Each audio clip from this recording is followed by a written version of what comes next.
matin, je vais vous proposer une petite présentation donc de la formation DEGEPS, aussi bien de la partie VTT que du cyclisme traditionnel. Donc, je vais vous expliquer ça un petit peu en détail.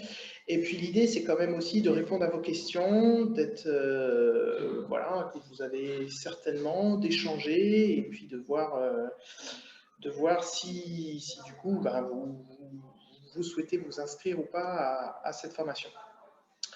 Donc, je me présente, Florent Gobard. Je serai le coordonnateur général sur les formations DEGEPS VTT et DEGEPS cycliste traditionnel. Donc, je dis bien les formations puisque, en fait, c'est bien deux diplômes différents. Mais on en fait finalement une seule promotion, c'est-à-dire que dans la même formation, il y aura les personnes qui vont s'orienter vers le DE VTT et le DE cycliste traditionnel. Donc ça veut dire que vous aurez des cours en commun, mais vous aurez également des cours spécifiques, évidemment. Les formations DEGEPS, quels qu'ils soient, forment à des entraîneurs, d'accord? Donc on va parler de sport de haut niveau, on va parler de compétition, ou des coordonnateurs, des chefs de projet. Donc on est vraiment sur un niveau finalement réglementaire, c'est-à-dire pas de plus 2, mais c'est aussi qu'il faut avoir à l'esprit que voilà, on va être dans de la technicité, dans de la pédagogie d'entraîneur. D'accord? Contrairement à un BPGEPS où on est vraiment au niveau de l'animateur. Donc ces deux DEGEPS vont vous former voilà, à la spécialité VTT et la spécialité cycliste traditionnelle selon le choix que vous allez faire.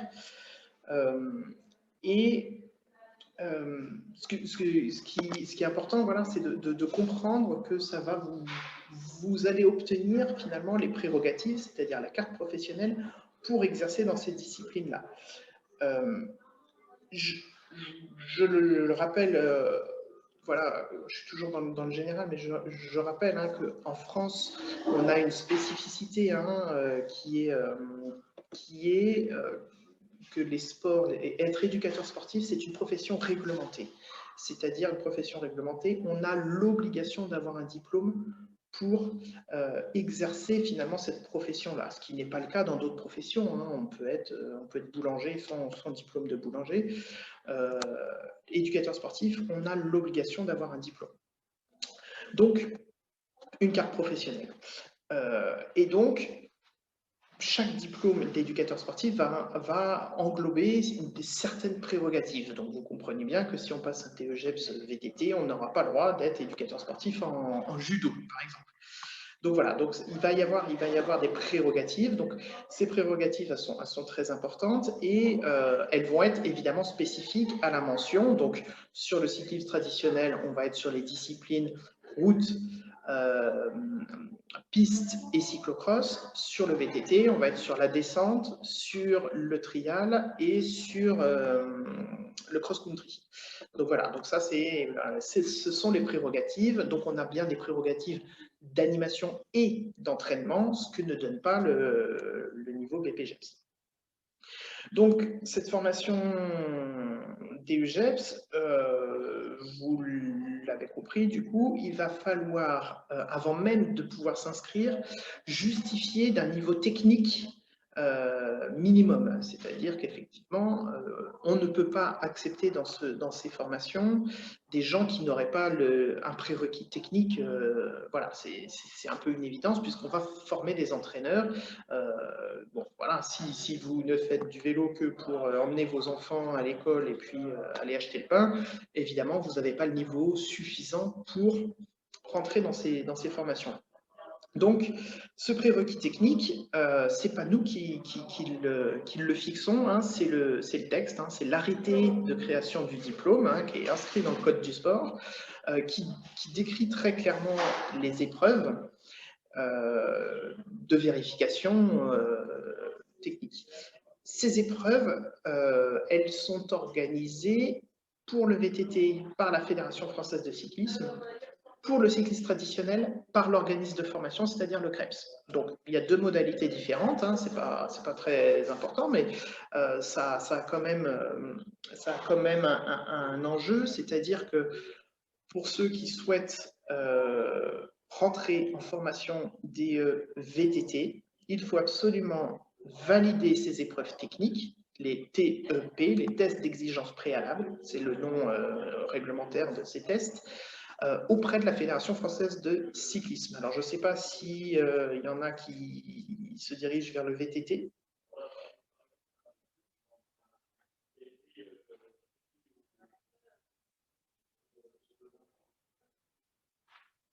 Oui. C'est Édouard, hein, c'est ça, votre fils, hein, il me semble. Est-ce qu'il est inscrit? Oui, et Elliot, c'est cycliste traditionnel. Ouais. Est-ce que Edouard est inscrit au TEP de la fédération? Ok, il est inscrit, parfait. Donc voilà, donc il est inscrit auprès de la fédération, il va devoir donc valider ses TEP. Ça n'empêche qu'il est inscrit quand même sur le site du CREPS, mais évidemment, on ne pourra l'accepter en formation que s'il a validé ses TEP. Pour Elliot, ces TEP, ces tests d'exigence préalable, sont donc, comme je l'ai dit, organisés par le CREPS. Donc là, en fait, les services de l'État nous délèguent finalement, parce que c'est un examen réglementaire, les services de l'État délèguent à nous, le CREPS, ces tests d'exigence préalable. Ils auront lieu le 22 et 23 septembre à Dijon. Donc, on aura le temps de reparler de ces épreuves-là, hein, mais bon, en gros, il y a des épreuves techniques en cyclocross et en route, hein, c'est un contre-la-montre, et puis il y a une petite épreuve pédale le lendemain, voilà. Mais en tout cas, sachez, Elliot, que le fait de vous inscrire finalement à la formation vous inscrit automatiquement au TEP, comme c'est nous qui le gérons, et donc en fait, je ne validerai encore votre inscription qu'une fois que vous aurez réussi les TEP. Donc une seule inscription pour vous, comme c'est moi qui gère et les TEP et la formation, voilà, il n'y a qu'une seule inscription. Moi, je vous convoquerai directement pour les TEP, et ensuite, si vous les réussissez, je validerai votre inscription. Donc ça, on va dire, c'est la toute première étape, c'est les TEP. Ensuite, vous avez un deuxième test de sélection. Donc ça, c'est en fait une vérification d'un niveau technique. D'ailleurs, soit dit en passant, une fois que vous avez validé ces TEP-là, ils sont valables à vie. C'est-à-dire que si vous décidez, finalement, pour une raison X ou Y, de ne pas entrer en formation, cette fois-là, et que vous voulez rentrer dans la formation finalement dans 1 an, dans 2 ans, dans 5 ans, vous n'aurez pas à repasser ces TEP-là. Une fois qu'ils sont validés à vie, et ils sont validés pour tous les organismes de formation qui proposent cette formation-là. Donc, vous pouvez très bien valider les TEP, par exemple, sur le cycliste traditionnel chez nous, et dans 2 ans, vous inscrire au DEGEP cycliste traditionnel de Poitiers, par exemple. Le CREPS de Poitiers organise aussi une formation cycliste traditionnelle. Donc ça, c'est possible. Donc ça, c'est la première phase, les premiers tests. Ensuite, on va organiser un deuxième test. Alors, pourquoi on organise un deuxième test? C'est ce qu'on appelle un test de sélection. Pourquoi? Parce qu'on pourrait très bien imaginer qu'on ait 50 personnes qui réussissent les tests, les TEP, qui ont le niveau, le prérequis en niveau technique. On peut imaginer qu'il y en ait 50. Or, nous, on ne peut pas proposer une formation pour 50 personnes, déjà parce qu'on n'en a pas les capacités, parce que je vais vous expliquer comment on organise cette formation-là, mais surtout, la vraie raison, c'est qu'il n'y a pas d'emploi pour 50 entraîneurs en cyclisme traditionnel ou en VTT par an. C'est-à-dire qu'on sait très bien que le marché de l'emploi n'est pas fait pour accueillir 50 nouveaux entraîneurs par an. Donc, ça n'a pas de sens d'organiser, d'accueillir autant de monde dans cette formation. Donc, on fait un test de sélection. Le test de sélection, cette fois, il n'est pas réglementaire, c'est nous, le CREPS, qui choisissons comment on fait ce test de sélection. Donc, là aussi, si vous vous renseignez dans d'autres formations des EGEPS, en VTT, il y en a 5 ou 6, en cyclisme traditionnel, il n'y en a que 2, il y a Poitiers et nous en France. Mais ces tests de sélection-là peuvent être complètement différents d'une structure, d'un organisme de formation à l'autre, parce qu'il n'y a rien de réglementaire. Donc, pour ce qui nous concerne, au CREPS de Bourgogne-Franche-Comté, ce test de sélection se limite exclusivement à un entretien. C'est-à-dire que lorsque vous vous inscrivez sur notre plateforme, ce qu'on appelle le logiciel courbé, pour ceux qui sont déjà inscrits, vous avez une fiche d'entretien à compléter et à déposer sur la plateforme.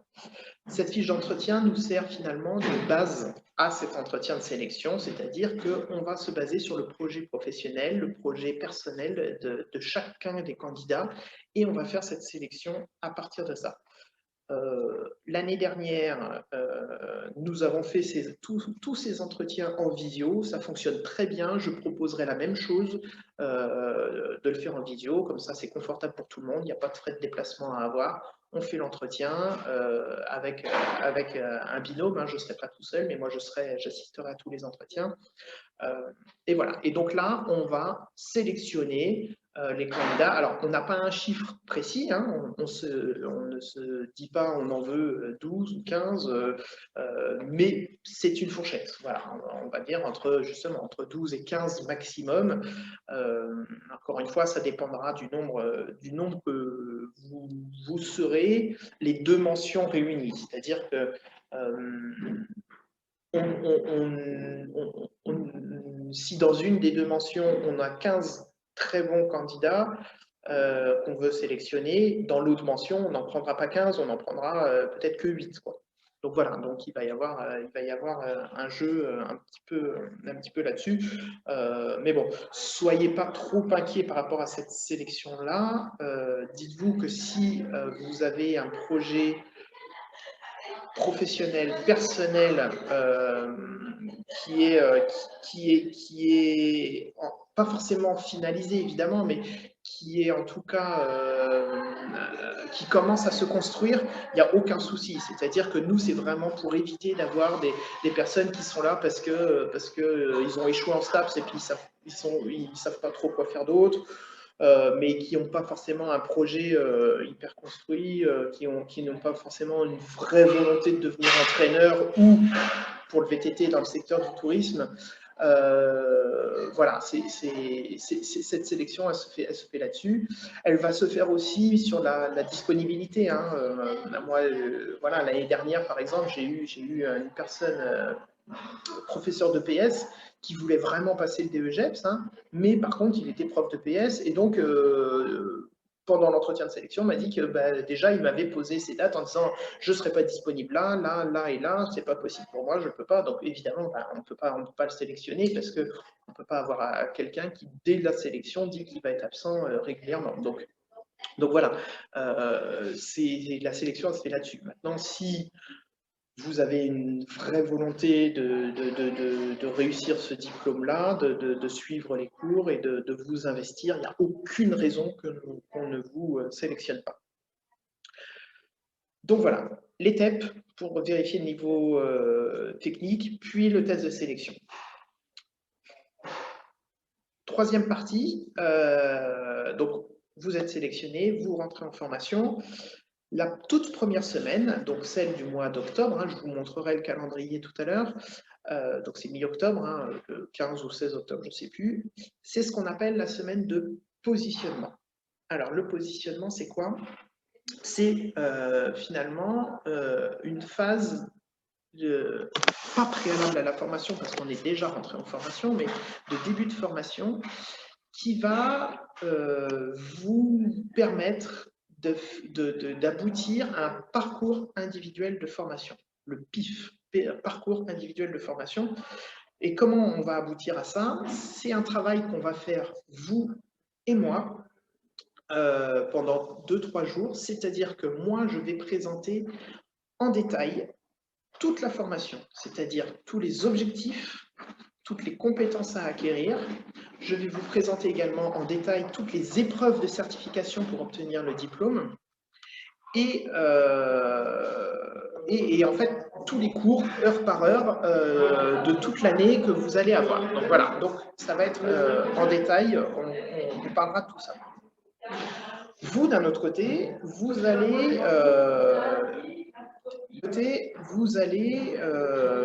proposer de m'expliquer quelles sont vos expériences, vos compétences que vous pensez déjà avoir acquises, vos diplômes éventuels, hein, parce qu'il y en a peut-être qui ont été à la fac, il y en a peut-être qui ont des diplômes fédéraux, il y en a, voilà. En fait, en gros, vous allez poser, moi je pose tous les contenus d'un côté, vous posez toutes vos compétences, en tout cas de ce que vous croyez avoir, en tout cas, hein, de l'autre côté, et on voit ensemble si vous pouvez bénéficier d'allègement de formation ou si vous avez besoin de renforcement de formation. Donc, je parle bien d'allègement de formation et non pas d'équivalence. D'accord, juste une petite parenthèse là-dessus. Une équivalence, c'est lorsqu'on a un diplôme ou un statut qui nous permet de valider automatiquement une partie d'un diplôme, tout ou partie d'un diplôme. C'est-à-dire que ça valide non seulement les cours, mais ça valide aussi les épreuves. Donc ça, c'est une équivalence. Par exemple, il n'existe aucune équivalence entre les diplômes STAPS de l'université et les diplômes jeunesse et sport, BPGEPS, DEGEPS. Aucune équivalence, ça n'existe pas. Nos deux ministères ne se sont pas mis d'accord pour qu'il y ait d'équivalence. Par contre, nous, au niveau jeunesse et sport, dans tous nos diplômes, on a des équivalences avec certains diplômes fédéraux, avec certains CQP, avec certains titres à finalité professionnelle. Ce qui n'est voilà. Donc ça, c'est des équivalences, c'est-à-dire que non seulement on ne va pas en cours, mais on ne fait même pas les épreuves, on valide automatiquement une partie du diplôme. Ça, c'est l'équivalence. Donc là, le positionnement va permettre d'avoir des allègements de formation. Donc c'est là où moi, je vais tenir compte de quelqu'un qui a déjà un parcours universitaire, par exemple, qui a déjà fait un certain nombre d'heures, que ce soit en péda, que ce soit en anatomie, biomécanique, physiologie, que ce soit en voilà, tout un tas de types de formations que la personne aurait pu suivre. Si c'est les mêmes contenus, et si je me rends compte que la personne a effectivement ces compétences-là, il n'y a aucune raison qu'elle aille en cours. Donc, je vais les alléger du nombre d'heures correspondant pour qu'elle aille moins en cours. Par contre, ça veut dire qu'elle fera quand même les épreuves. D'accord? L'allègement ne dispense pas des épreuves. L'allègement dispense seulement de cours, mais toutes les épreuves devront être faites. Donc, c'est pour ça que c'est un contrat qu'on signe. Au final, le PIF, ce que je disais, le parcours individuel de formation, c'est un contrat qu'on signe entre le stagiaire et le coordonnateur, c'est-à-dire moi, où on se met d'accord sur le nombre d'heures au final. Alors moi, j'ai mon nombre d'heures théoriques, les 700 heures, je vais en reparler. Et puis, à côté, vous allez avoir éventuellement des allègements et du renforcement. Alors, le renforcement est également possible, c'est-à-dire que cette année, moi, j'avais par exemple certains stagiaires qui ne se sentaient pas du tout pour atteindre le niveau qu'on souhaite atteindre, puisque moi j'explique le niveau que vous devez atteindre en anatomie, par exemple. Donc il y avait cette année, je crois, 24 heures d'anatomie, ce qui n'est pas beaucoup. Et comme c'était des personnes qui partaient d'un niveau 0, tout de suite ils m'ont dit, nous on ne se sent pas en 24 heures d'atteindre le niveau requis pour obtenir le diplôme, on veut du renforcement. Donc là, moi j'ai proposé des cours supplémentaires. Donc c'est pour ça qu'au final, chaque stagiaire aura un parcours individuel de formation avec des heures allégées, des heures renforcées éventuellement. Et donc, vous allez avoir un certain nombre d'heures au final sur lesquelles on se met d'accord. Donc ça, c'est à l'issue du positionnement qui sera la première semaine de formation. Alors, du coup, alors, je vous laisse poser vos questions, soit à l'oral, soit dans le chat, le temps que j'ouvre mon document. Je voulais vous montrer le calendrier de l'année prochaine.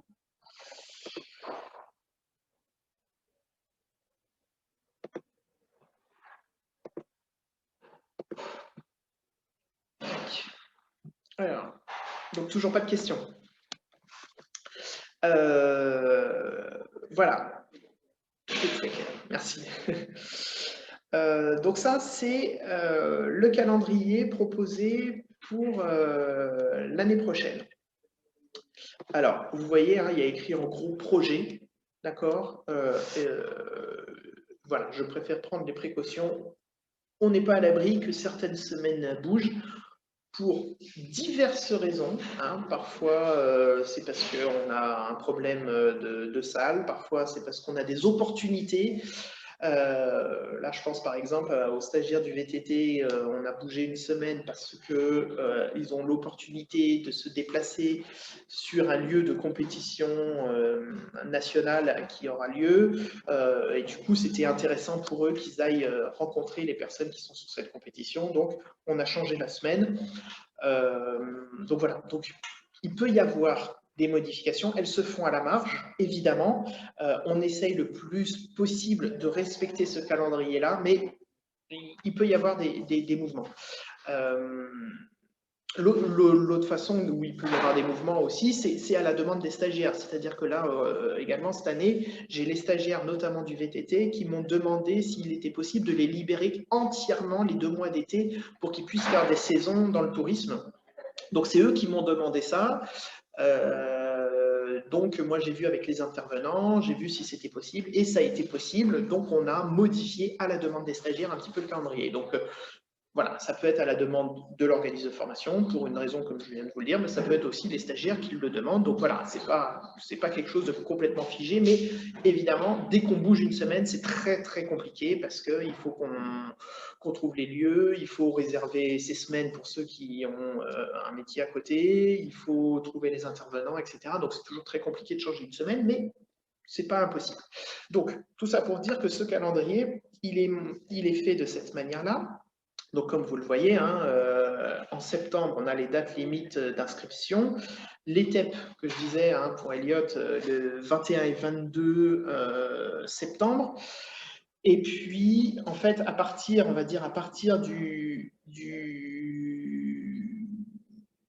27 septembre jusqu'au j'ai du mal à lire, mais jusqu'au 15 octobre, ce sera les tests de sélection. C'est-à-dire que, comme je vous le disais, on va faire des visios. Donc moi, avec vous, j'ai envoyé un calendrier à tous les stagiaires qui se sont inscrits. Vous vous inscrirez sur des créneaux horaires et on fera les visios sur ces 3 semaines-là. On organisera toutes les visios avec chacun d'entre vous pour vous sélectionner et finalement convoquer ceux qui ont été sélectionnés pour donc le 18 octobre, cette semaine de positionnement.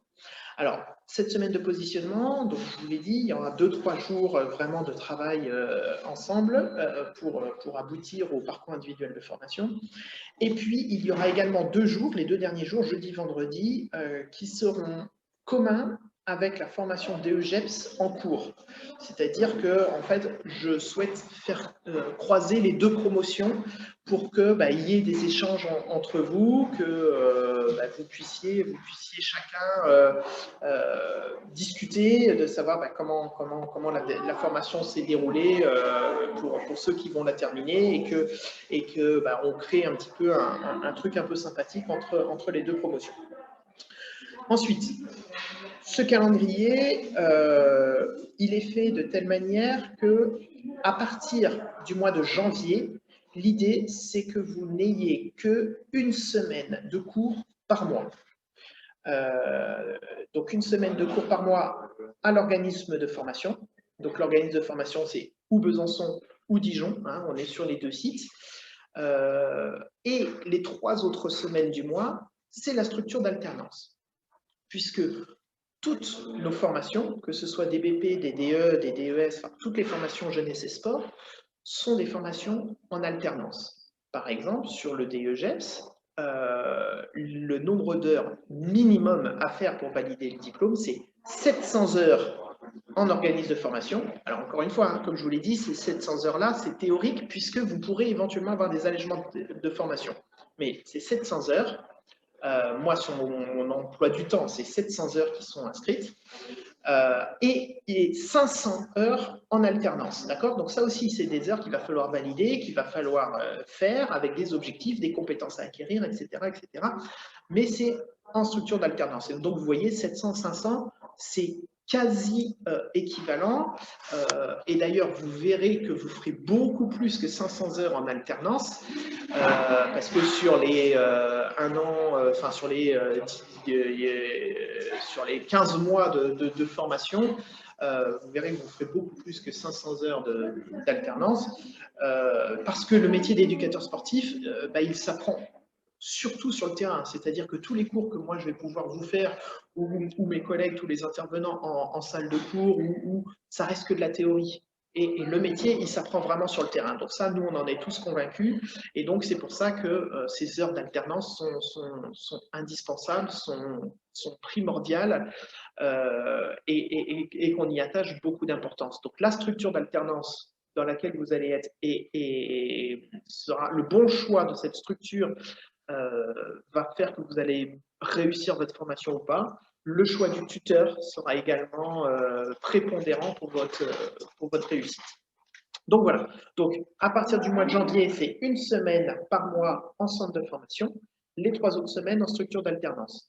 Sur les 3 premiers mois, octobre, novembre, décembre, c'est plutôt 2 semaines en centre de formation, parce qu'on a besoin de voir beaucoup de choses au départ, hein, évidemment, pour pouvoir ensuite se lancer sur le terrain.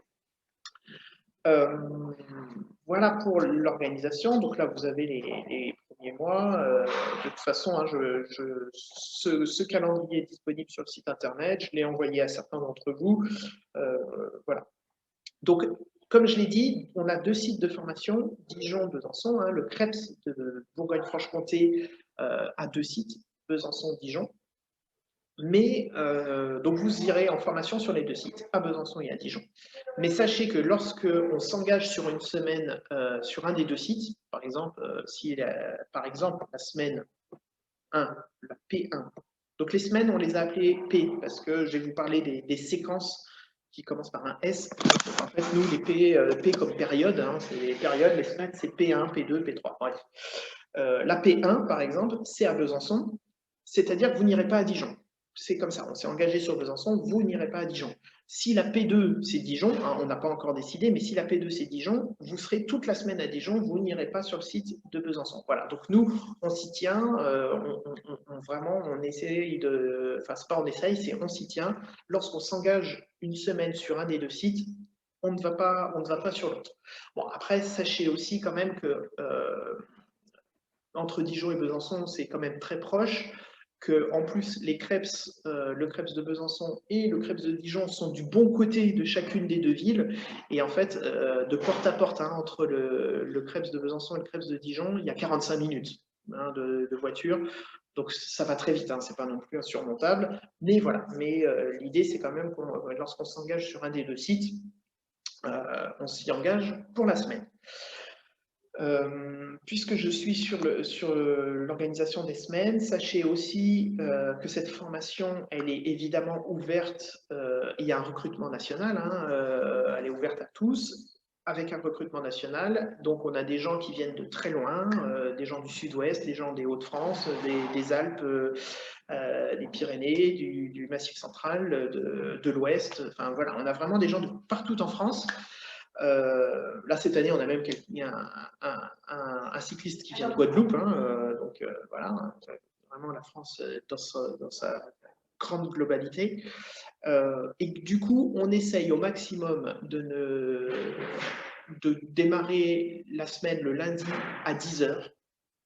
Jamais plus tôt. Après, dans la semaine, on a les cours qui commencent à 8h du matin, mais le lundi, on démarre jamais avant 10h. Et on essaye autant que possible de finir le vendredi à midi, pour pareil, vous libérer et que vous puissiez rentrer chez vous.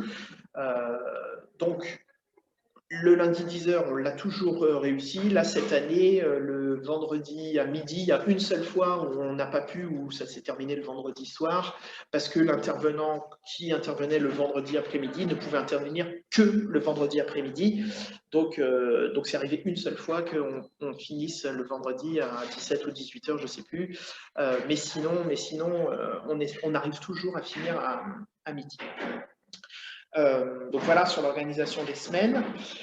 Ce que je peux dire aussi, puisque bon, la période là, de cette dernière année a été très compliquée, hein, donc on travaille aussi en visio. Hein, il y a des possibilités de visio. Hein, c'est arrivé plusieurs fois dans l'année que des stagiaires ou des intervenants soit cas Covid, soit cas contact, et que du coup on organise en visio. Donc ça ne pose pas beaucoup de problèmes. Hein. Alors c'est toujours plus difficile, hein, c'est toujours plus compliqué d'être en visio que d'être en présentiel. Je vais répondre à la question. Je finis là-dessus, que d'être en présentiel, mais la visio, ça se fait bien. Ça marche bien, d'autant que moi, j'enregistre systématiquement les visios et qu'ensuite, je redépose les vidéos sur la plateforme de formation dont je vais vous présenter également un petit peu tout à l'heure pour que ce soit visible en replay. Donc voilà, donc les visios, donc là-dessus, pas de souci. Bon, si tout le monde est en présentiel, on ne prévoit pas de visio, mais dès qu'il y a quelqu'un, que ce soit un intervenant ou un des stagiaires qui n'est pas présent, on fait de la visio, on enregistre la visio et je la dépose sur la plateforme pour que ce soit visible en replay. Donc ça fonctionne bien. Tant que je suis aussi à la distance, on a sur les 700 heures, encore une fois théoriques, qui peuvent être un peu réduites si vous avez des allègements de formation, mais je vais partir sur les 700 heures. Ces 700 heures sont constituées de cours en présentiel ou à distance. Et à distance, j'ai parlé de la visio, mais pas que. On a aussi une plateforme de formation qui permet de faire des cours entièrement à distance et en autonomie. C'est-à-dire qu'on a, voilà, comme j'ai dit, ce qu'on appelle des parcours de formation sur des apports évidemment théoriques. On est sur des apports théoriques avec des questionnaires, des documents, des vidéos, bref, vous suivez un parcours sur Internet derrière votre ordinateur pour acquérir hein, des connaissances théoriques. Ces parcours de formation sont systématiquement ponctués d'un questionnaire final qui vous permet d'obtenir un badge. Et lorsque vous avez obtenu ce badge, vous avez finalement validé les heures de cours. Donc, en fait, ces parcours de formation que moi j'ai constitués, qui sont sur Internet, il y en a qui durent 2 heures, il y en a qui durent 7 heures, pour les plus longs. Moi, je ne vais pas regarder votre temps de connexion. C'est-à-dire que sur le parcours qui dure 2 heures, si vous y avez passé que 30 minutes, mais que vous avez obtenu votre badge final, je vais valider 2 heures de cours. Si vous y passez 4 heures, je vais valider également 2 heures de cours. C'est-à-dire que moi, j'ai estimé le temps qu'il fallait pour obtenir le badge. Et ensuite, derrière, voilà, si vous obtenez votre badge, je valide le nombre d'heures de cours. Donc voilà, comme je dis, hein, il y a des cours qui sont un peu plus compliqués, un peu plus longs, qui moi j'ai estimé à 7 heures de travail, d'autres qui sont estimés à 1 heure ou 2 heures. Voilà. Ces parcours autonomes, comme son nom l'indique, vous les faites quand vous voulez, c'est-à-dire que vous pouvez vous connecter à 2 heures du matin, vous pouvez vous connecter 5 fois sur 5 moments différents, ou vous connecter pendant une journée complète sur le même parcours, peu m'importe. Là, c'est chacun qui aura l'autonomie de travailler sur ces parcours-là. Moi, j'aurai simplement des dates limites, c'est-à-dire je vais vous dire pour le 12 février, vous devez obtenir tel badge et tel badge. Et ensuite, vous y allez quand vous voulez. Et moi, à la date limite, j'irai voir qui a obtenu son badge. Et ceux qui ne l'auront pas obtenu, eh ben, je ne validerai pas les heures de cours. Et donc, il faudra qu'ils le fassent par la suite. Donc, voilà. Donc ces heures-là, finalement, ça va être déduit des heures de présentiel, d'accord, dans mes 700 heures. C'est-à-dire que là, mon calendrier, vous voyez les semaines bleues, ça représente 700 heures. Mais évidemment, sur ces 700 heures, vous allez réduire finalement la voilure parce qu'il va y avoir des heures en FOAD où finalement vous serez chez vous ou dans votre structure ou où vous voulez, hein, peu m'importe, mais en tout cas vous serez derrière un ordinateur pour faire les parcours de formation en ce qu'on appelle FOAD, en formation ouverte à distance. Donc voilà, donc je réponds quand même à la question de Anne pour les hébergements. Donc sur Dijon, le CREPS a des locaux, a des chambres disponibles, a un réfectoire. Donc là, sur Dijon, aucun souci. Il faudra bien que vous réserviez à l'avance. Hein, de mémoire, c'est 15 jours avant hein, pour être sûr d'avoir une chambre. Évidemment, il y a des tarifs pour les stagiaires en formation professionnelle. Il y a, par rapport aux tarifs grand public, hein, parce qu'il y a des tarifs grand public, les stagiaires qui sont en formation professionnelle, donc sur votre formation, ont des tarifs réduits, que ce soit sur la restauration et sur l'hébergement. Et ensuite, il y a des tarifs encore plus réduits pour ceux qui seront en apprentissage. Donc, je pourrais parler des financements de la formation après, mais pour tous ceux qui seront en apprentissage, il y a des tarifs encore plus réduits. Sur Besançon. Alors sur Besançon, le CREPS n'a pas d'hébergement à proprement dit, n'a pas de restauration à proprement dit, mais on est à côté d'un centre international de séjour qui a des hébergements qui sont ouverts lorsqu'ils ont l'autorisation d'ouvrir. Donc vous imaginez bien que les règles fluctuent en fonction des règles sanitaires hein, de la préfecture. Hein, c'est pas eux qui décident, hein, c'est pas nous non plus. C'est la préfecture du Doubs, enfin c'est le gouvernement d'abord évidemment, et puis la préfecture du Doubs qui leur autorise d'ouvrir des chambres ou pas. Donc parfois c'est pas du tout, parfois c'est seulement pour la formation professionnelle, voilà. Donc là, je ne peux pas vous répondre. On peut imaginer qu'en septembre prochain, on aura commencé à sortir de cette crise et que ce sera ouvert. Je l'espère, je croise les doigts, je crois qu'on l'espère tous. Et donc, si c'est ouvert, il n'y a pas de souci. Donc, il y a des chambres au Centre international de séjour. Il y a un self également, il y a de la restauration possible. Après, à Besançon, je mets également à disposition, donc dans notre salle de cours, je mets à disposition un micro-ondes. S'il y en a qui veulent voilà, rester, manger un sandwich ou se faire réchauffer un plat, on peut le faire aussi comme ça. C'est-à-dire que moi, je mange très souvent sur place. Donc voilà, ça c'est possible aussi. Après, que ce soit à Dijon ou que ce soit à Besançon, il y a un site universitaire qui n'est pas loin, il y a le Crous qui est ouvert et donc en général les stagiaires peuvent également aller manger au Crous.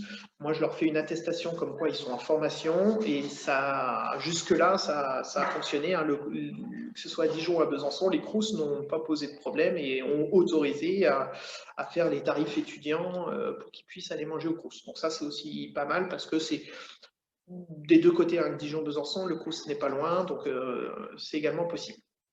Est-ce que j'ai répondu à vos questions d'hébergement, restauration, Madame Kopp?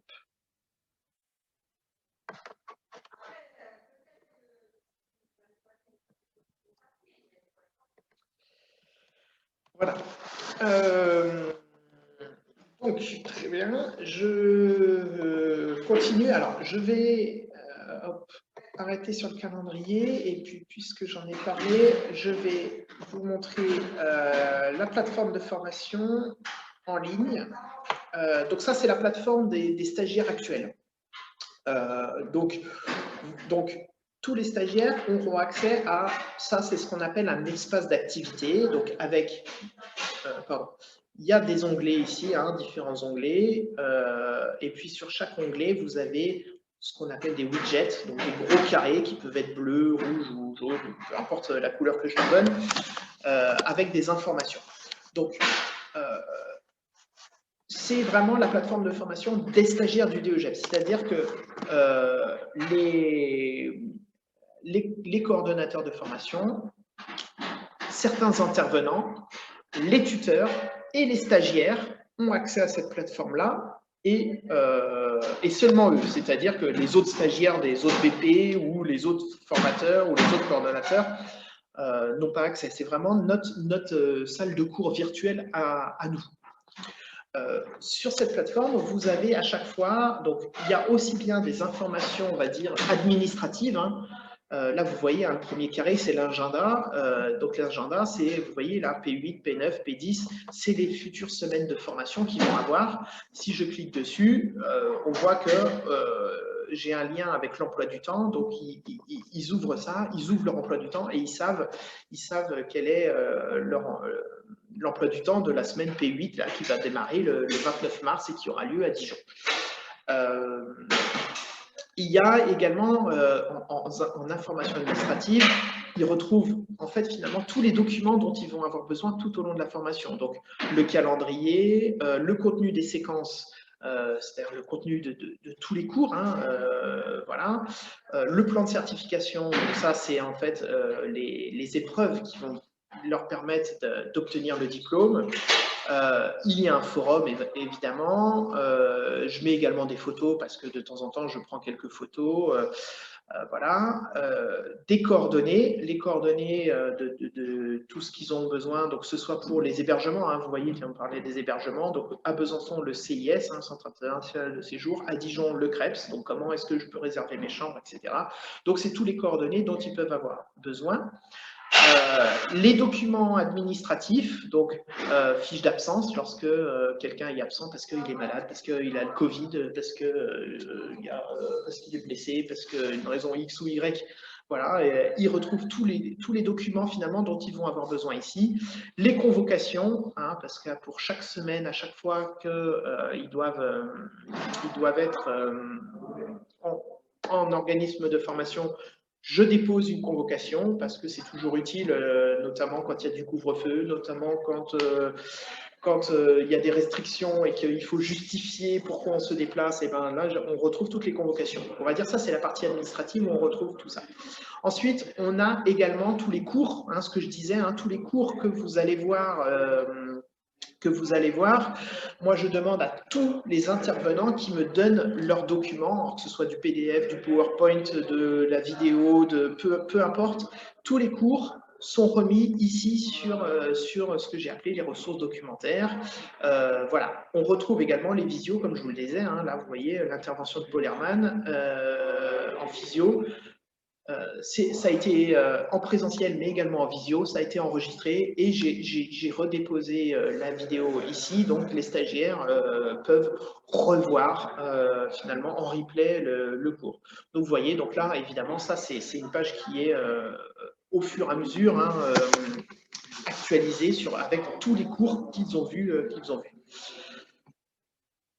Vous avez un onglet alternance tutorat, donc ça concerne surtout sur la structure d'alternance et les tuteurs. Donc là aussi, hein, bon, je vais pas vous le faire dans le détail, mais on retrouve tous les documents nécessaires pour l'alternance, les compétences à acquérir, les objectifs, etc., etc.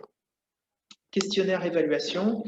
Là, c'est surtout des questionnaires que je propose à tous les stagiaires à chaque fin de formation pour qu'ils évaluent leurs intervenants, qui m'évaluent moi quand c'est moi qui interviens, mais également chacun des intervenants, ce qui nous permet de rectifier certaines choses. Voilà, donc sur tous les cours que vous allez avoir, vous aurez un petit questionnaire d'évaluation qui est très simple. Hein, vous voyez, hein, c'est avec un flashcode, c'est avec le smartphone. On flash le code, on tombe sur des questions. En fait, c'est des échelles de 1 à 4 sur le contenu, l'intervenant, le dynamisme, la longueur du cours, etc. On note, vous mettez des notes sur tous les cours que vous avez et moi, ça me permet de faire un retour aux intervenants pour qu'ils rectifient un peu, qu'ils s'améliorent. Voilà. Voilà. Après, c'est vraiment des documents qui me concernent. Quand même, je voulais, sur les ressources documentaires, je vais juste vous montrer à quoi peut ressembler un parcours de formation, puisque là, finalement, c'est les cours qu'il y a eu en présentiel qui sont redéposés a posteriori. Mais évidemment, via cette plateforme, je vous l'ai dit, vous avez aussi des cours qui se font en autonomie. Alors, j'en cherche un. Oui, je crois que sur la citoyenneté. citoyenneté, tac, tac, tac. Sur la citoyenneté, normalement, il y avait un cours, et ben non, il n'est pas là. Ah ben sur le handicap. Sur le handicap, je sais qu'il y a un cours.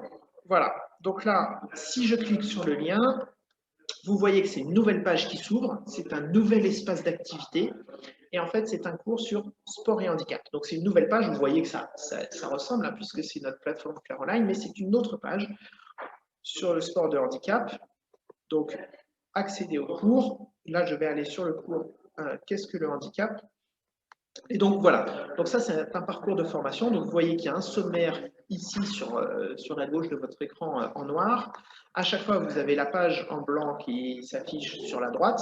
Et donc, je vais suivre finalement ce parcours, ce sommaire. Je vais lire les documents. Donc, ça va être des documents, ça va être, comme je disais, hein, des vidéos, ça va être des questionnaires pour valider finalement pour valider le parcours. Et une fois que c'est validé, j'obtiens mon badge et moi, Florent, le coordonnateur de la formation, va aller vérifier que vous avez bien obtenu votre badge pour valider le nombre d'heures.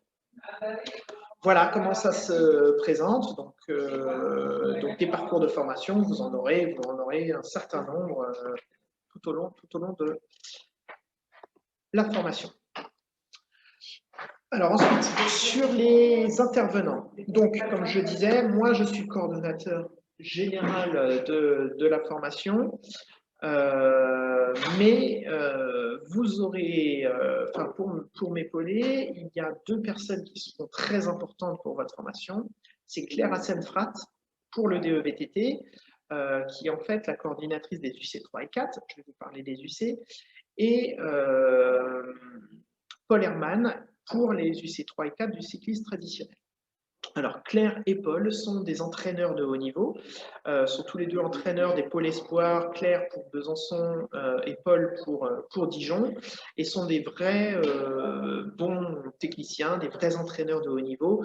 Et donc, c'est vraiment, voilà, ce sera votre référence pour la partie vraiment technique et pédagogique du DEGEPS. Puisqu'en fait, je ne vous l'ai pas dit jusque-là, mais moi, je ne suis pas cycliste. C'est-à-dire que moi, je suis votre coordonnateur général, je suis sur l'organisation générale, je vais être votre intervenant sur un certain nombre de cours. Par exemple, je peux vous faire un cours sur le handicap, je peux vous faire un cours sur la méthodologie de projet, je peux vous faire un cours sur la réglementation, mais je ne vous ferai pas de cours sur la technique ou sur la péda ou sur l'entraînement du cyclisme, parce que c'est pas ma discipline. Donc, c'est Claire et c'est Paul qui, eux, sont des salariés de la Fédération française de cyclisme qui seront vos interlocuteurs sur vraiment les aspects techniques de la formation. Et du coup, j'en profite pour vous expliquer que le diplôme DEGEPS, comme tous les DEGEPS, c'est pas seulement le VTT cycliste traditionnel qui sont comme ça, c'est tous les DEGEPS, ils sont divisés en 4, ce qu'on appelle nous des UC, des unités capitalisables. Bon, le mot est un peu barbare. On pourrait également parler de blocs de compétences. C'est un peu plus parlant, c'est-à-dire que c'est un groupe de cours, un groupe de compétences qu'il va falloir que vous acquériez. Et donc, ces UC, il y en a 4, c'est l'unité capitalisable, c'est bloc de compétences, il y en a 4. 1, 2, 3, 4, et vous allez avoir des épreuves de certification sur chacune d'entre elles et vous allez devoir valider chacune de ces 4 UC pour obtenir le diplôme. C'est-à-dire que votre DEGEPS, vous obtiendrez votre diplôme lorsque vous aurez obtenu chacune de ces unités capitalisables. Ces unités capitalisables ne se compensent pas entre elles. C'est-à-dire que si vous avez, alors, on ne met plus de notes, mais si on mettait des notes, si vous avez 19 sur 20 sur l'une, 19 sur 20 sur l'autre, 19 sur 20 sur la troisième et 8 sur 20 sur la quatrième, ça ne se compense pas. C'est-à-dire qu'on ne fait pas la moyenne. Il faut obtenir chacune des unités, chacune des compétences, finalement, chacun des groupes de compétences, des blocs de compétences pour obtenir le diplôme. Donc voilà, donc ces UC, vous verrez, hein, je vous les expliquerai, je vous les détaillerai en détail pendant la phase de positionnement, hein, cette première semaine de formation. Mais en gros, on a les UC 1 et 2 qui sont sur la conception et la mise en œuvre d'un projet. Donc là, c'est plutôt moi qui serai, non pas votre intervenant, hein, je vais faire des cours, mais il n'y aura pas que moi, hein, vous aurez plein d'intervenants différents, mais c'est moi qui vais organiser votre formation sur les UC 1 et 2. Et ensuite, sur les UC 3 et 4, qui sont plutôt le métier d'entraîneur, hein, de cyclisme, où on va parler que cyclisme, hein, dans les UC 3 et 4. Donc, c'est Claire pour le VTT, Paul pour le cyclisme traditionnel, qui seront les organisateurs des cours sur les UC 3 et 4. Encore une fois, ils vont faire des cours, ils vont faire un certain nombre d'heures avec vous, mais ce n'est pas que eux, hein, et on a toute une batterie d'intervenants qui seront là pour faire les cours. Voilà. Est-ce que j'oublie quelque chose? Là, tout de suite, je ne vois pas. Est-ce que vous avez des questions? Quand même parler des financements de la formation, puisque donc nos formations sont payantes. Hein. C'est des formations payantes, c'est pas comme finalement l'université, ou même bon, après l'université parfois on peut payer aussi, mais finalement l'État finance finalement les universités pour payer l'électricité, les profs, etc., etc. Nous, on ne fonctionne pas comme ça, c'est-à-dire que vous allez avoir des financements parfois de l'État, hein, Pôle emploi, contrat d'apprentissage, etc. Mais ça passe via le stagiaire qui va payer sa formation pour pouvoir que ça ait lieu. Donc, cette formation DEGEPS, elle coûte 12,50 € de l'heure. C'est ce chiffre-là qui est important parce que si vous vous rappelez, vous allez chacun avoir un parcours individuel de formation avec un certain nombre d'heures qui va évidemment être différent. Donc, c'est vraiment ces 12,50 € de l'heure qui sont très importants. Donc, c'est-à-dire que moi, aujourd'hui, je peux vous faire un devis de formation. Ce devis de formation va être tout simplement les 700 heures. Hein, c'est la théorie, c'est ce que moi j'ai travaillé, c'est ce que moi j'ai fait. J'ai fait 700 heures de cours. J'ai préparé 700 heures de cours. Multiplié par 12,50 €, ça fait 8 700 €. Voilà. C'est pour ça que si vous voyez, hein, sur nos documents, vous voyez que la formation coûte 8 700 €.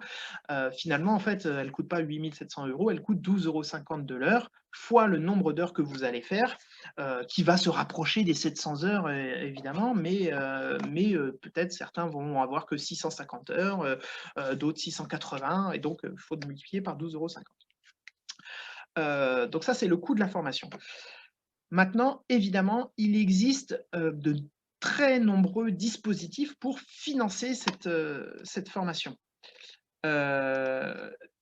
Donc, l'un des dispositifs qui fonctionne le mieux, et surtout en ce moment, et je vais vous expliquer pourquoi, c'est le contrat d'apprentissage. Donc, alors, évidemment, il faut trouver un employeur, hein, qui acceptera de vous prendre en contrat d'apprentissage. Donc, c'est-à-dire une structure, finalement, votre structure d'alternance qui accepterait de vous prendre en contrat d'apprentissage. Mais aujourd'hui, il y a quand même des dispositifs qui aident très fortement à l'apprentissage. C'est-à-dire que la crise sanitaire a fait que le gouvernement a mis en place des dispositions très avantageuses pour les employeurs.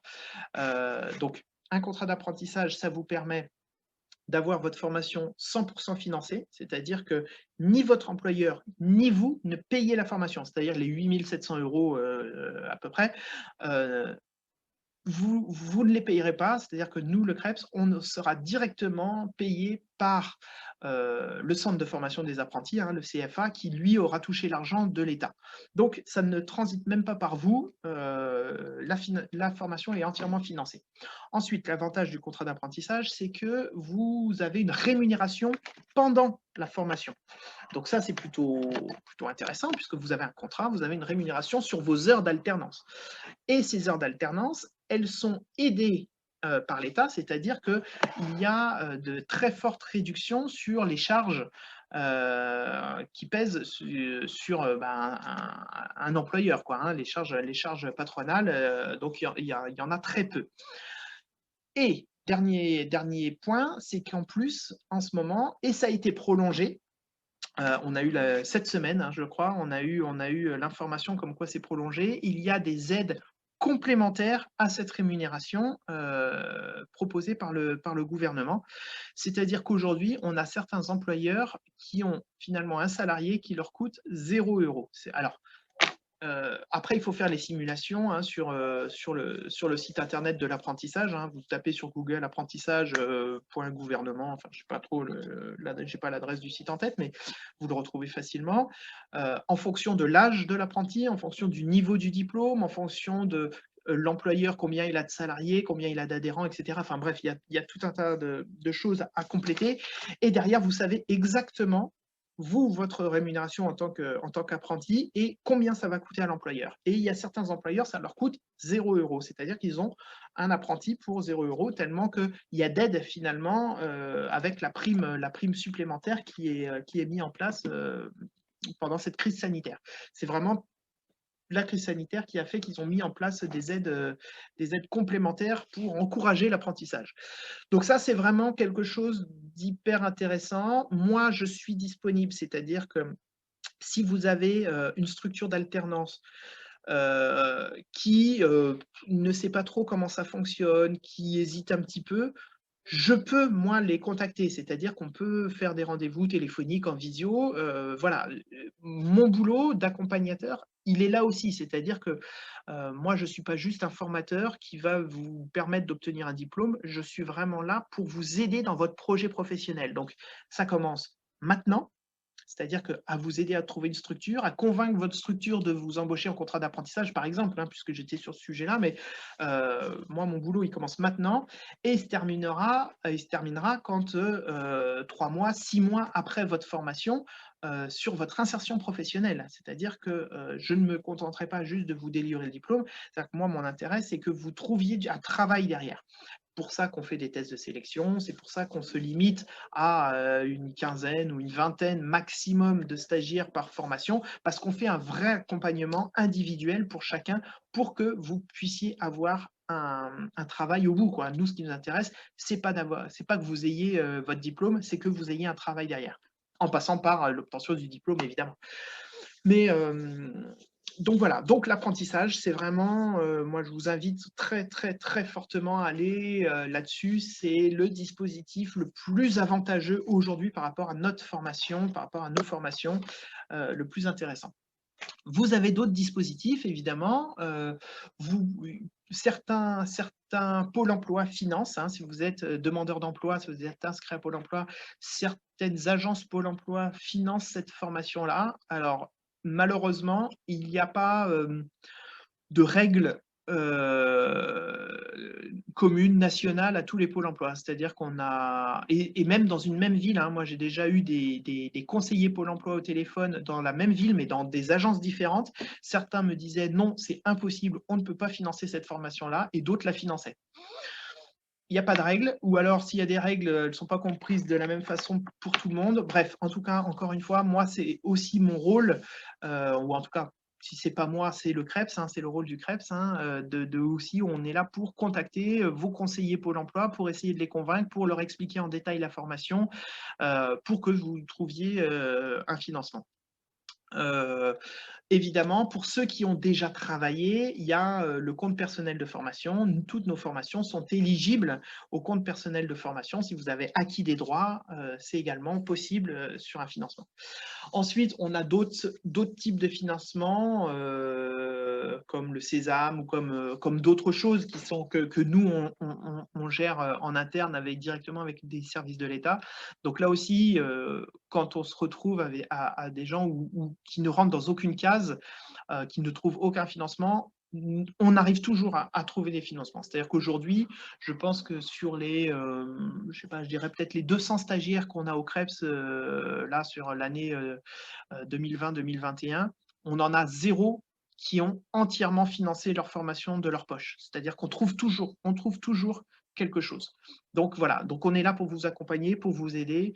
Donc oui, la formation peut paraître chère, ça peut faire peur, hein, quand on voit une formation à 8 700 €, on se dit: «Ouh là là, ça peut paraître cher», mais on trouve toujours des financements. On trouve toujours des financements, donc il ne faut pas que ce soit un frein, ou en tout cas, si c'est un frein, surtout vous m'en parlez, et il faut qu'on trouve les solutions. Il faut pas que ce soit, voilà, si c'est vraiment votre projet personnel, votre projet professionnel, il faut absolument qu'on trouve les solutions pour financer votre formation. Euh, voilà. Est-ce qu'il y a des questions sur le financement de formation? Non.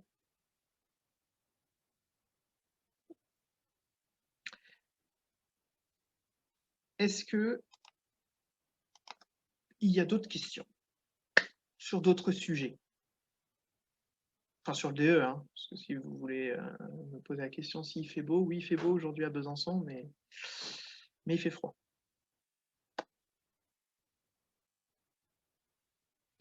Donc après, comme j'ai dit, hein, vous avez mes coordonnées, je suis disponible. Là, j'ai organisé cette visio-là un petit peu, voilà, d'une manière un petit peu formelle, organisée, pour faire une présentation générale. Maintenant, on peut se refaire maintenant, on peut se faire des réunions en direct, hein, que ce soit téléphonique, en visio, par mail. On peut échanger très facilement. Moi, je reste disponible pour vous. Comme je vous l'ai dit, hein, moi, mon boulot pour, euh, pour on va dire la promotion du DEGEPS 2021-2022, elle commence maintenant. C'est-à-dire que moi, mon accompagnement, il se fait dès maintenant pour vous. Et donc, voilà, je suis disponible dans la mesure de mes capacités, évidemment, mais en tout cas, c'est mon boulot d'être là notamment, je pense que votre premier travail là aujourd'hui, c'est de trouver la structure d'alternance. Je vois votre message, Madame Kopp. Oui, ça c'est un premier boulot qui est compliqué pour vous, hein, quand on n'a pas tout de suite de club ou de structure, hein, parce que la structure d'alternance, ça peut être un club associatif, ça peut être une structure privée, commerciale, ça peut être une collectivité, peu importe, hein. La structure, c'est ce qu'on va y faire finalement qui est important. Et ce qu'on va y faire, c'est vraiment, il faut que ce soit en lien avec le DEGEPS. Donc, c'est pas évident de trouver une structure. Mais moi, je peux vous aider à condition voilà, que je sache un petit peu ce que vous imaginez faire. Je parle surtout sur le VTT où on a finalement deux champs assez distincts entre l'aspect compétition fédérale, fédération de cyclisme, et le champ du tourisme, d'accord, où on a plutôt des sociétés commerciales qui travaillent sur le tourisme. Donc c'est voilà, c'est deux secteurs un peu distincts, ce qu'on n'a pas en cyclisme traditionnel, où on est vraiment finalement sur le côté fédéral. On est beaucoup moins. Alors, je ne dis pas qu'il n'y a pas, hein, mais on est beaucoup moins sur le secteur du tourisme. On est surtout sur le côté fédéral, compétition, organisation de compétition, etc. Donc, Madame Kopp, hein, n'hésitez pas enfin, plutôt Édouard qui me contacte, hein, alors je sais, hein, j'ai déjà un tout petit peu échangé avec lui, mais voilà, moi je peux, selon votre lieu géographique, hein, mais aussi selon plutôt le secteur ou tourisme ou fédéral, bah, vous aider un petit peu en vous donnant quelques contacts, quelques adresses. Ça ne veut pas dire que c'est des gens qui cherchent quelqu'un, hein, mais c'est des gens qui sont dans le secteur et qui pourront peut-être vous aider dans vos recherches ou accueillir Édouard. Voilà, voilà, qu'il me contacte, Édouard, qu'il me contacte.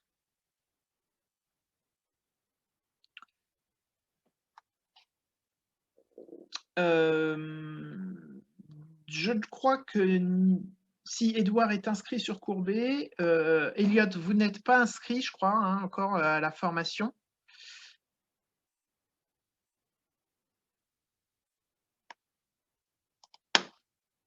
En tout cas, c'est possible.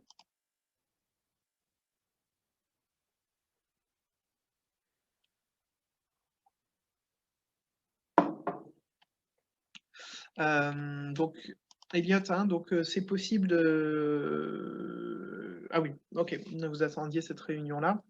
Donc voilà, les inscriptions sont ouvertes. Alors, c'est pas la peine d'être... vous voyez, hein, la date limite d'inscription, c'est écrit à côté de moi, là, 24 septembre. Hein. On a encore le temps, il n'y a pas de souci.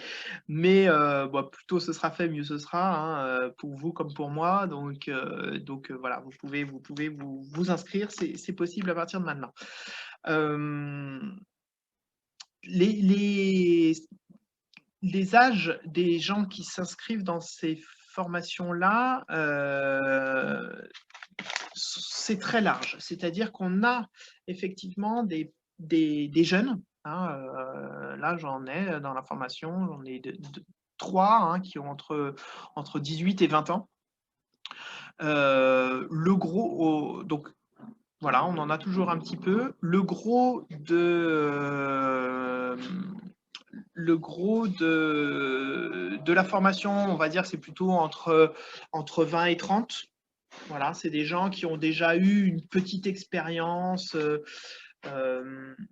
ou universitaire, ou d'encadrement de club, ou même certains ont déjà eu un peu d'expérience professionnelle. Voilà. Et après, on a également des gens de 30, 40, même j'ai au-delà, qui sont plutôt en reconversion professionnelle. Donc en fait, nos promotions vont à chaque fois, hein, c'est à peu près ça. On en a un petit peu de jeunes de 18-20 ans, la plupart entre 20 et 25, on va dire, 20 et 30. Et un petit peu au-delà aussi. Donc évidemment, c'est des gens qui viennent avec des motivations différentes.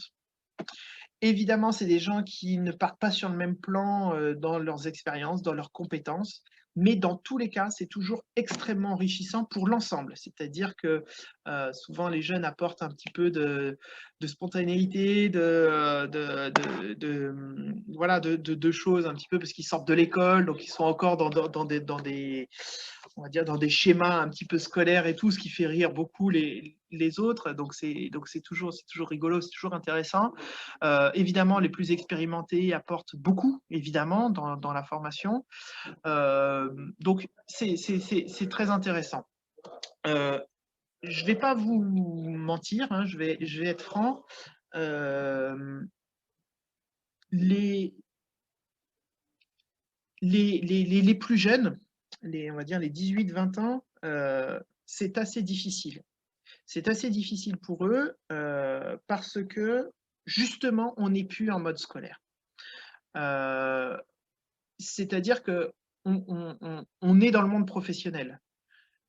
On ne peut pas se permettre d'être en retard en cours. On ne peut pas se permettre de ne pas aller en cours parce qu'on est un peu fébrile, parce qu'on a mal à la gorge, parce que ça n'existe plus. C'est-à-dire que on peut être absent, mais pour les mêmes motifs qu'on peut être absent sur son lieu de travail. C'est-à-dire que, oui, parce qu'on est malade, mais à ce moment-là, on est allé voir le médecin et on a un certificat médical. Sinon, on n'est pas malade. Hein. Soit on a un certificat médical, soit on n'est pas malade. Parce qu'il y a un décès, enfin voilà, c'est-à-dire que c'est réglementaire, c'est très strict. On est dans le monde professionnel, c'est-à-dire qu'on ne peut pas dire bon, je suis absent aujourd'hui parce que je ne me sens pas bien. Ça n'existe pas. Donc ça, parfois, ils ont du mal à passer le cap. Il y a aussi l'investissement personnel à avoir. Parce que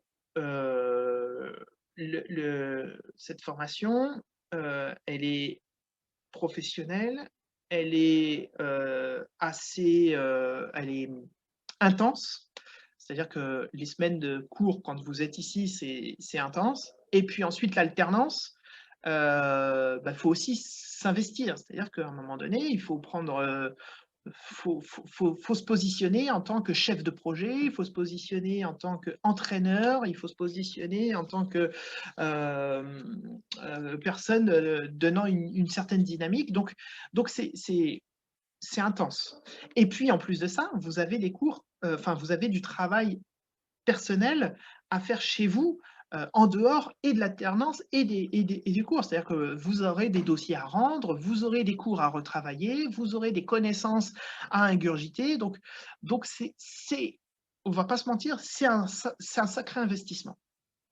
Maintenant, de ce que je remarque, c'est que, finalement, ceux qui ne se sont pas trompés de projet, c'est-à-dire que c'était vraiment ça qu'ils avaient envie de faire, et ben, ils y arrivent. C'est-à-dire que parfois, enfin même régulièrement, j'ai des stagiaires qui, n'étaient plutôt pas forcément très travailleurs à l'école, n'étaient pas forcément les meilleurs élèves, bon, voilà, ils ont vivoté, ils ont fait comme ça. Et puis là, ils ont une révélation parce que c'est ce qu'ils aiment, quoi. C'est-à-dire que, ça peut éventuellement faire peur d'avoir des cours d'anatomie, de biomécanique. On se dit: «Oh là là là», et connaître le nom des os, de l'épaule, les os de la main, les machins, je vais jamais comprendre ça. Mais en fait, on est vraiment sur, le côté pratique, c'est-à-dire pourquoi est-ce qu'on a besoin de connaître les os de la main? C'est parce que derrière, on va avoir un cours de biomécanique qui va nous expliquer, ben, comment ça fonctionne et puis pourquoi, et puis quels sont les muscles finalement qui se rattachent là, et donc ça va nous permettre de mieux comprendre comment on va faire du freinage. Donc en fait, on est dans le concret, et donc pour certains, finalement, ça va vraiment, ça va pas être si difficile cet investissement. C'est un vrai investissement, hein, je le redis, et voilà, je repréviendrai bien tous les stagiaires, lors du positionnement, hein. C'est un vrai investissement, hein, vraiment, ça va être, difficile. Par contre, pour ceux qui ont envie, ceux qui sont motivés, heu, ça va être génial, et ils vont s'éclater. Là, j'ai encore un stagiaire là cette année qui n'a pas réussi à avoir son bac, hein. Ça faisait deux années de suite qu'il l'a tenté, il l'a pas eu. Donc là, il a abandonné, il a abandonné, d'avoir son bac, et là, dans cette formation-là qui, je pense, hein, enfin voilà, on est sur un niveau bac+2 finalement, hein. On est sur un niveau, je pense, un petit peu plus poussé qu'un niveau bac, heu, mais il s'éclate, il adore et il bosse énormément, et il s'est vraiment investi parce que c'est ce qu'il aime en fait finalement. Il a vraiment eu cette, voilà, ce côté-là, donc je comprends que certains parents puissent être inquiets, quand leurs enfants sont encore un peu jeunes à s'investir dans cette formation-là. Je le comprends tout à fait, mais voilà, moi je vous dis, en général, ça se passe plutôt très bien. De toute façon, nous, évidemment, en tant qu'intervenants, en tant que formateurs, on connaît tous nos stagiaires. C'est pour ça aussi qu'on a des petites promos, et on sait ceux qui ont besoin d'être un peu plus boostés, ceux qui ont besoin de plus d'autonomie, ceux qui, et donc on fait aussi en fonction de ça, quoi. Donc voilà, voilà. Est-ce qu'il y a d'autres questions?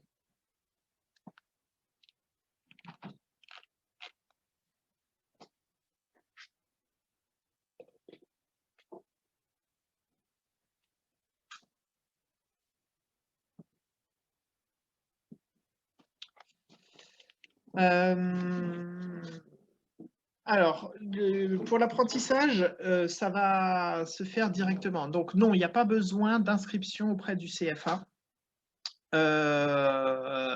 En fait, quand vous allez, trouver votre structure d'alternance qui va accepter de vous faire un contrat d'apprentissage, il y a un formulaire, en fait, c'est en fait le contrat, hein, le contrat en lui-même, en fait, c'est un formulaire CERFA, très simple, qui sera à signer, donc l'employeur, le salarié, et qui sera à envoyer au CFA. Donc en l'occurrence, nous, notre CFA, c'est Formapi. Mais ça, je vous aiderai, hein, je vous donnerai toute la démarche, hein, c'est pas compliqué. Et en fait, c'est ça qui fera que vous serez, finalement inscrit au centre de formation des apprentis.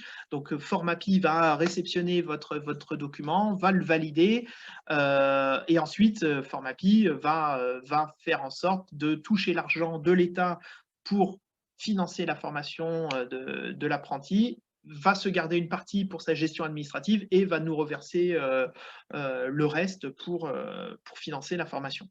Donc il n'y a pas besoin de faire une inscription auprès du CFA, ça va se faire à travers le contrat d'apprentissage que vous allez signer, que vous allez renvoyer directement à Formapi.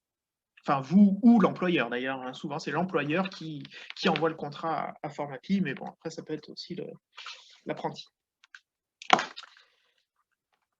Voilà. Elliot, vous avez déjà une structure d'alternance?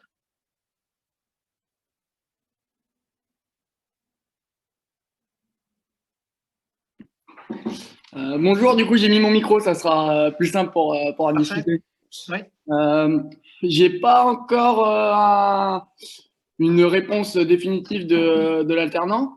Bon. Après, j'ai rendez-vous la semaine prochaine, donc avec un projet à concrétiser. Voilà, je veux savoir aussi ce qui était le prix de la formation globale. Donc voilà, ça sera un peu plus clair déjà la semaine prochaine pour moi en termes de projet pour début d'année. Ouais. Sinon, après, voilà, j'avais 2-3 autres projets aussi en tête, donc assez complet pour l'instant, quoi. D'accord. Et cette structure-là que vous allez voir la semaine prochaine, c'est quoi? C'est un club? C'est ça, tout à fait. Ok. C'est un club de DN, de division nationale en route. Ok. Et c'est où? À Rouen.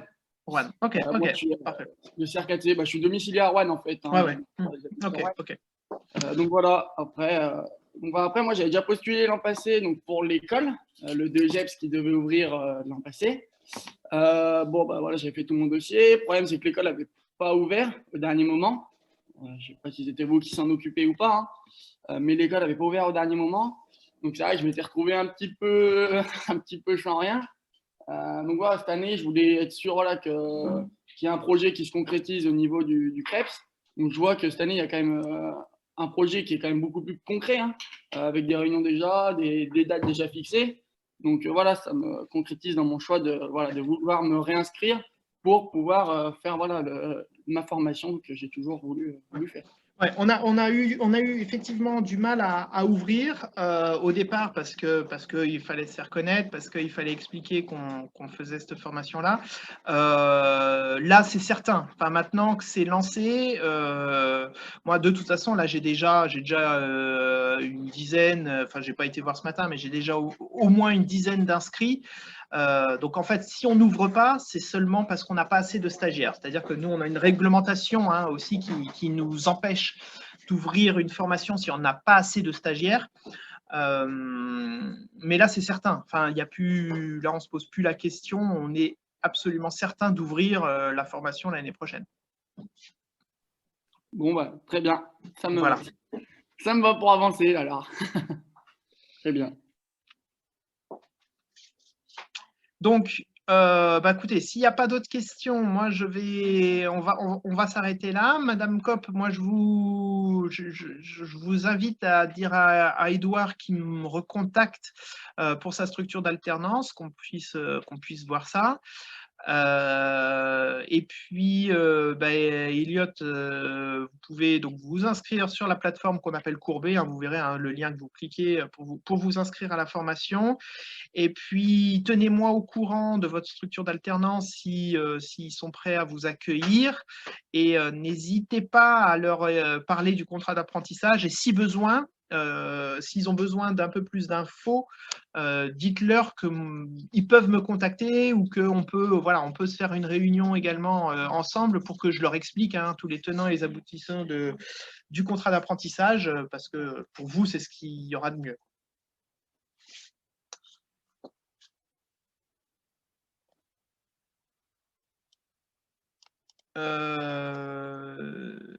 Oui, ok, très bien. Oui, j'ai enregistré toute la visio. Je couperai peut-être un tout petit peu, 2-3 petites choses, notamment quand je me suis déplacé avec mon ordi et tout ça. Mais oui, je vais mettre en ligne cette vidéo. Voilà, je vais la publier en ligne et je vous enverrai les liens. Pas de souci. Voilà. Eh bien, écoutez, je vous souhaite une bonne journée. Et puis, à bientôt.